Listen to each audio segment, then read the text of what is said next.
자, 성경에서 가장 극적인 장면을 꼽으려면 아마 많은 분들이 이 장면을 떠올리실 것 같습니다. 바로 홍해를 건너는 이스라엘 백성, 그리고 그들을 뒤쫓던 바로 군대의 최후. 네, 정말 유명한 이야기죠. 오늘 청취자분과 함께 바로 이 사건, 출애굽기 14장에 기록된 이야기 속으로 한번 깊이 들어가 보려고 합니다. 네. 특별히 매튜 헨리 주석이라는 아주 깊이 있는 안내서를 틈에서요. 이 놀라운 이야기의 행간을 읽어보고 그 의미를 함께 곱씹어보는 그런 시간이 되었으면 합니다. 네, 좋습니다. 저도 보내주신 그 매튜 헨리 주석 자료를 보니까요. 이게 단순한 사건 요약을 넘어서는 통찰이 아주 많더라고요. 그렇죠. 그 이스라엘 백성들이 겪었던 극한의 상황, 또 그 안에서 드러나는 하나님의 어떤 세밀한 계획들, 그리고 인간의 나약함과 믿음의 반응들, 오늘날 우리에게 주는 교훈까지 정말 여러 각도에서 이 사건을 들여다볼 수 있을 것 같아요. 맞습니다. 마치 그 홍해와 추격하는 군대 사이에 딱 끼인 듯한 그 숨막히는 현장으로 청취자분과 같이 한번 들어가 보시죠. 좋습니다. 그럼 이야기의 시작점으로 한번 가볼까요? 애굽을 탈출한 이스라엘 백성들이 어쩌다가 홍해라는 어떻게 보면 막다른 길 앞에 서게 됐는지, 그리고 또 그들을 놓아줬던 바로는 왜 갑자기 마음을 바꿔서 다시 맹렬하게 추격하게 됐는지 그 배경부터 좀 살펴보겠습니다. 네, 사실 하나님께서 모세에게 주신 첫 번째 지시부터가 조금 뭐랄까 의아하게 느껴지기도 해요. 어떤 점이요? 광야를 통해서 약속의 땅으로 가는 가장 빠른 길이 있을 텐데 그게 아니라 방향을 갑자기 틀어서 홍해 바닷가, 그것도 바알스본 맞은편이라는 아주 구체적인 장소에 진을 치라고 명령하시잖아요. 출애굽기 14장 1절과 2절 말씀인데요. 왜 하나님은 이런 어떻게 보면 더 위험해 보이는 길로 이끄셨을까? 이런 생각이 들거든요. 바로 그 지점. 그게 매스웰리와 주목하는 첫 번째 흥미로운 통찰입니다. 이게 우연한 경로 변경이 아니라 하나님의 아주 치밀하고 전략적인 계획의 일부였다는 거죠. 계획이요? 네. 출애굽기 14장 3절과 4절을 보면요. 하나님께서 일부러 이스라엘이 길을 잃고 광야에 갇힌 것처럼 보이게 만드셨다는 거예요. 바로가 딱 그렇게 오판하도록 유도하신 거죠.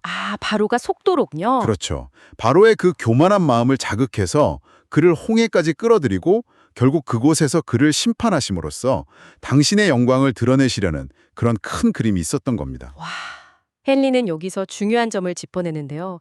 때로는 하나님께서 당신의 백성을 구원하시는 과정에서 어려움이나 막다른 길처럼 보이는 상황을 허락하신다는 거죠.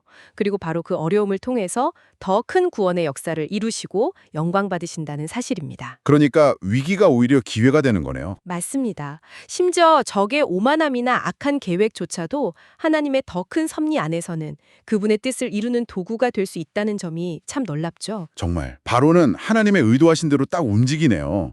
이스라엘 백성이 떠났다는 소식을 듣자마자 마음이 돌변해서는 우리가 어찌 이같이 하여 이스라엘을 우리를 섬김에서 놓아보내었는고 하면서 크게 후회하잖아요.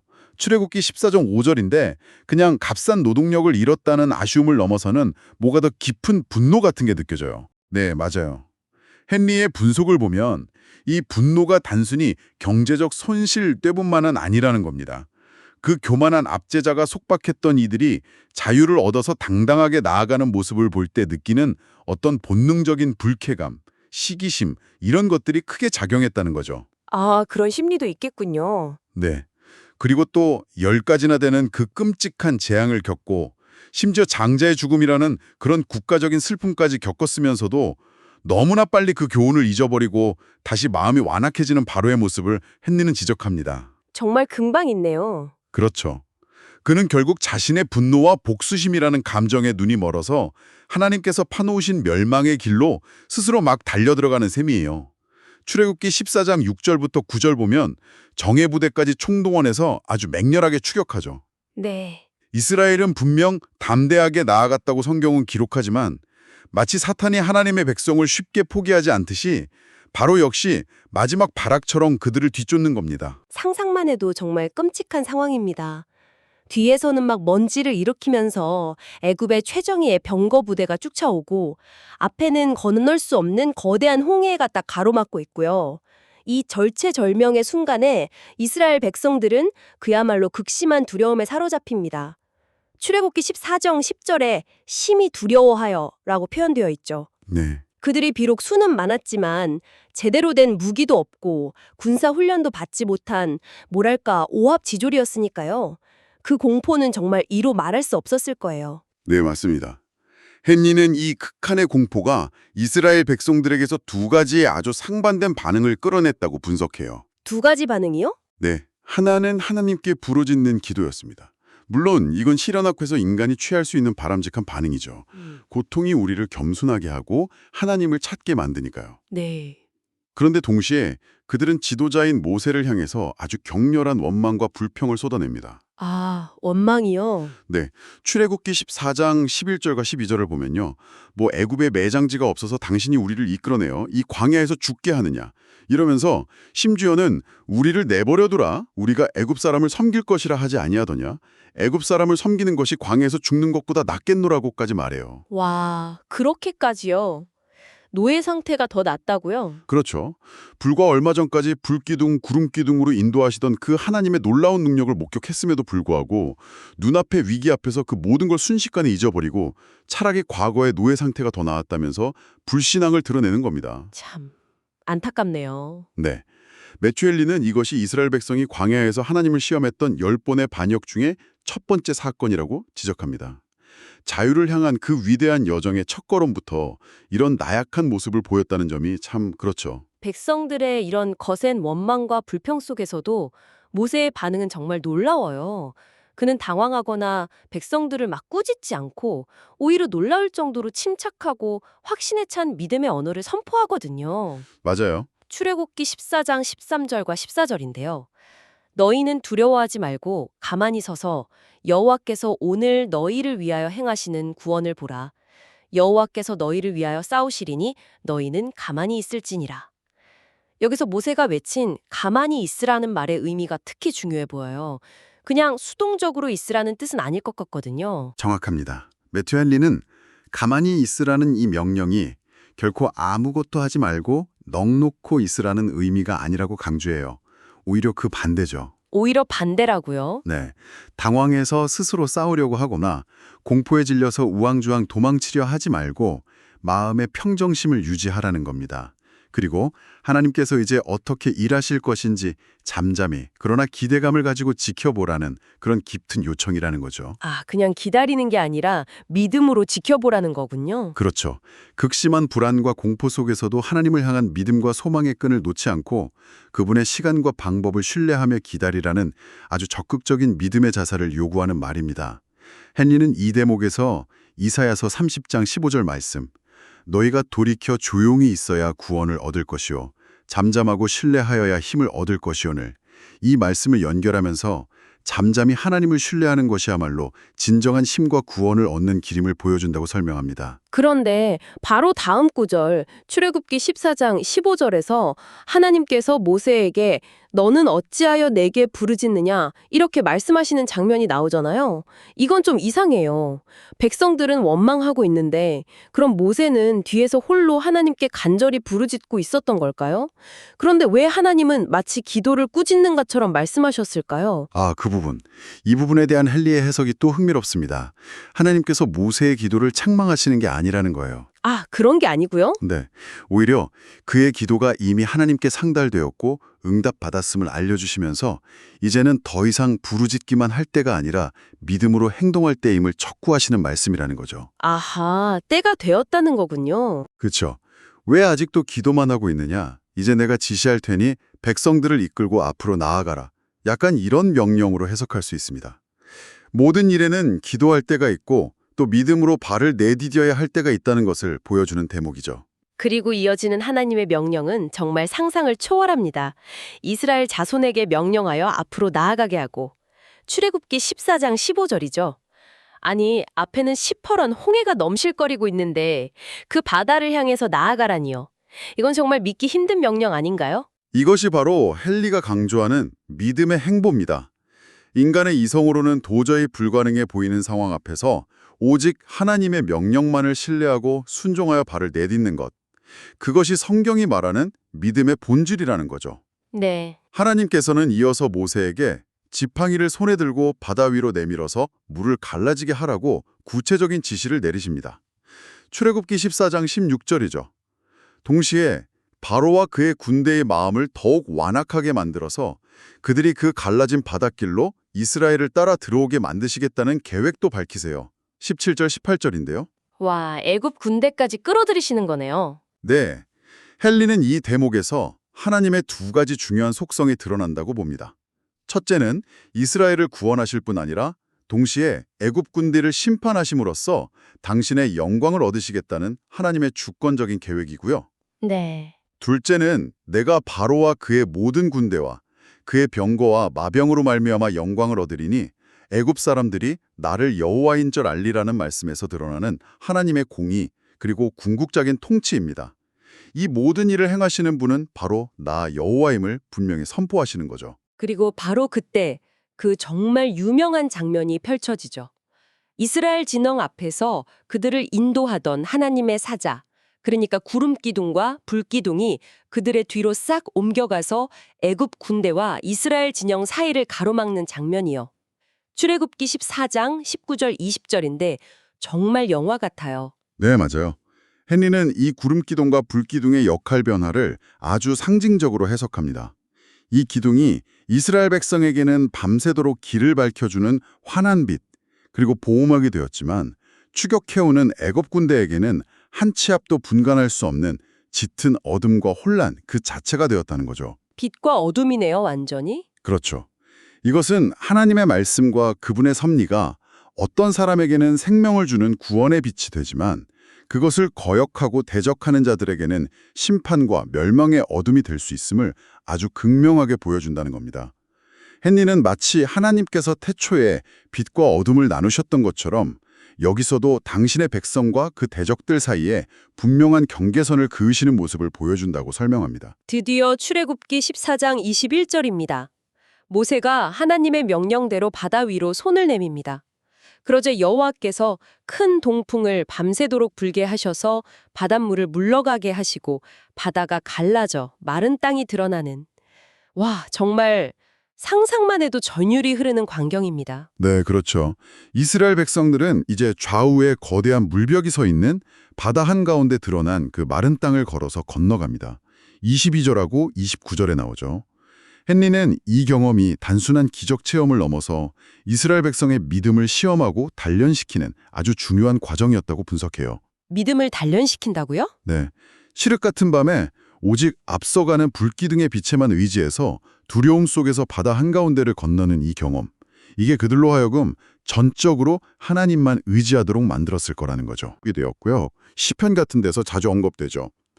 헨리는 신약성경 고린도전서 10장 1절과 2절을 근거로 이 홍해 통과 사건이 장차 그리스도 안에서 받게 될 세례를 예표하는 중요한 모형이 되었다고도 설명합니다. 그런데 정말 이해하기 힘든 건 바로와 애굽 군대의 행동이에요. 그 엄청난 광경, 바다가 갈라지고 이스라엘 백성들이 그 사이로 걸어가는 걸 보고도 어떻게 그들도 따라서 그 갈라진 바닷속으로 들어갈 생각을 했을까요?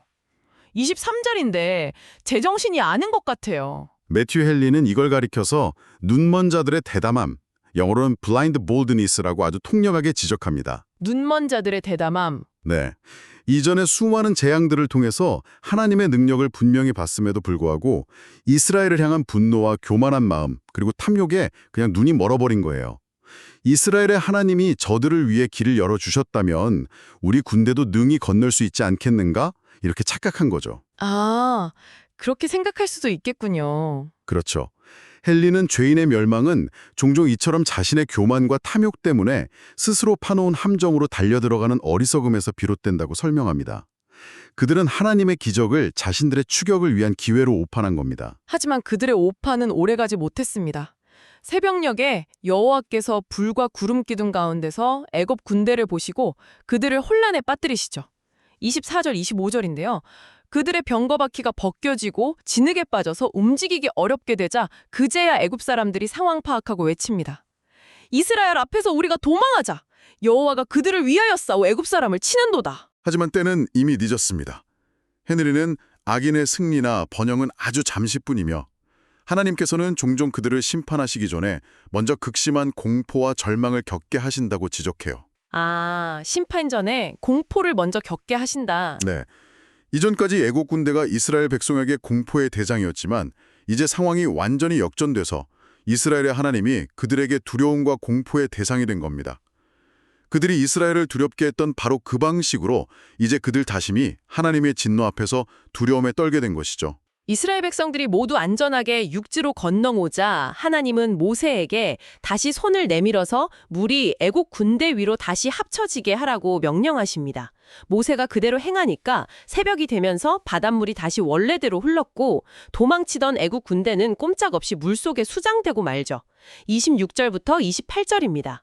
성경은 바로의 군대를 다 덮으니 그들 중에 하나도 남지 아니하였더라라고 기록해요. 정말 완전한 심판입니다. 그렇습니다. 헤네리는 이 사건을 통해 몇 가지 중요한 의미를 발견하는데요. 첫째는 하나님께서 과거 애굽인들이 히브리 남자아기들을 나일강에 던져 죽인 그 죄악에 대한 공의로운 심판을 해나셨다는 겁니다. 물로 죄를 지은 자들을 물로 심판하신 거죠. 아, 그런 의미가 있군요. 둘째는 내가 여호와인 줄 알리라고 교만하게 외쳤던 바로와 그의 군대를 완전히 멸망시키심으로써 하나님께서 친히 영광을 취하셨다는 점입니다. 바로의 그 비참한 최후는 오고 오는 세대에 하나님의 살아계심과 그분의 공의로운 심판을 증언하는 영원한 기념비가 되었다고 헤네리는 설명합니다. 이 모든 엄청난 광경, 그러니까 자신들을 죽이려던 애국 군대가 홍해에 완전히 수장되는 것을 목격한 이스라엘 백성들의 반응은 어땠을까요? 궁금하네요. 출애굽기 14장 30절을 보면요. 이스라엘 백성들은 바닷가에 밀려나온 애국 군인들의 시체들을 직접 보았습니다. 직접 봤다고요? 네, 헬리는 이 생생한 증거가 애굽에게는 영원한 수치가 되었고 이스라엘에게는 하나님의 구원이 얼마나 완전하고 확실한지를 눈으로 확인시켜주는 결정적인 증거가 되었다고 말합니다.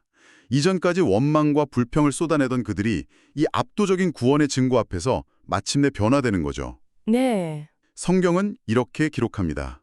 이스라엘이 여호와께서 애굽 사람들에게 행하신 그 큰 능력을 보았으므로 백성이 여호와를 경외하며 여호와와 그의 종 모세를 믿었더라. 출애굽기 14장 31절입니다. 정말 극적인 믿음의 전환이네요. 원망에서 경외와 믿음으로요. 네, 분명 극적인 순간입니다. 하지만 매튜 헬리는 여기서 아주 중요한 그리고 어쩌면 우리 모두에게 해당될 수 있는 경고를 덧붙이는 것을 잊지 않아요. 경고요? 어떤 경고죠? 이렇게 엄청나고 강렬한 기적을 직접 체험함으로써 얻게 된 믿음과 경외심이라 할지라도 많은 사람들에게 있어서는 그것이 그리 오래 지속되지 못한다는 안타까운 현실을 지적하는 거죠. 오래가지 못한다. 네, 눈앞에 놀라운 광경이 사라지고 일상으로 돌아가면 그때 감동과 믿음도 서서히 희미해지고 또다시 불신앙의 모습이 나타날 수 있다는 겁니다.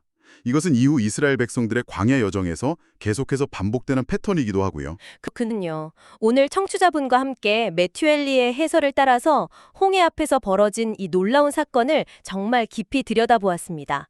하나님의 주권적인 계획이 어떻게 인간의 상상을 뛰어넘어 역사하시는지, 또 불가능해 보이는 상황을 어떻게 가능하게 만드시는지, 그리고 그 과정에서 인간의 연약한 믿음과 불신앙이 어떻게 교체하는지를 아주 생생하게 본 것 같습니다. 자, 그렇다면 이 모든 이야기가 오늘을 살아가는 청취자분께는 어떤 의미로 다가올까요? 이 오래된 이야기가 우리에게 던지는 메시지는 무엇일까요? 이 홍해 사건은 무엇보다 하나님의 구원이 우리의 기대나 예상을 훨씬 뛰어넘는 방식으로 때로는 우리가 전혀 상상하지 못했던 길을 통해 임할 수 있다는 것을 아주 강력하게 보여줍니다. 네. 또한 눈에 보이는 기적이나 증거 앞에서만 하나님을 믿고 경외하는 것이 아니라 아무런 증거가 보이지 않는 그런 절망적인 시련 속에서도 여전히 일하고 계시는 보이지 않는 하나님의 손길을 신뢰하는 것, 그것이야말로 참된 믿음임을 우리에게 가르쳐주는 것 같아요. 보이지 않는 것을 믿는 믿음이군요. 그렇죠. 어쩌면 청취자분께서도 지금 삶의 홍해 앞에 서 계실지 모릅니다.